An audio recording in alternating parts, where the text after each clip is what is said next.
the good old-fashioned crunch. I just showed two different positions of where you can put the hands, either across the chest, or you might cradle them behind. And if I'm cradling behind, by the way, it's just to have a comfortable place for my head. So like this, and it just gives my neck a place to, so it's not straining on the neck. Some people find that doing a crunch really pulls on the neck, so that's a good way to do it. It does make it a little more challenging because now we got the arm behind us, and it kind of adds to the lever, so it makes your upper body, a little bit heavier, if you will, but it is more comfortable on the neck. And of course, we can also just hands across the chest. It's a very small range of motion. We're just going to a crunch.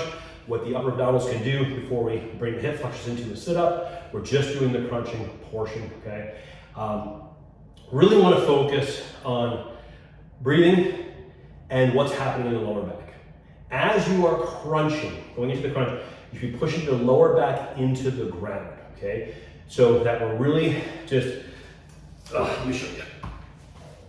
When I'm arched and then I start crunching, I'm missing out on part of the abdominals' ability, job to stabilize the midsection, right? So just by even just going here and pushing, that in and of itself could be an exercise for people, right? It might be a really good exercise for people, right? Just because if they don't have good control of their abs, they have a lot of low back issues.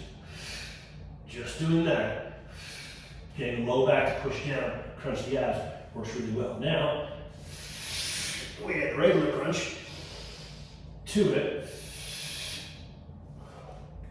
double whammy, if you will. So I'm driving the lower back into the ground, even there's a slight, just bring the pelvis this way, not reverse crunch, obviously, my feet aren't coming up, but just bring the pelvis this way, like I would do in the beginning of a glute bridge, right? I would just flatten the back, pull the hips towards me, and then I do my glute bridge, right? Same thing here, crunch. And if you can keep it there, even better. So I've got constant tension on the abs, even in the quote-unquote resting position, versus letting it go and then doing another crunch. Letting it go and then doing another crunch, right? So these little subtle differences that you can't even see, but if you do it, you'll feel it. Will make an exercise that much more effective.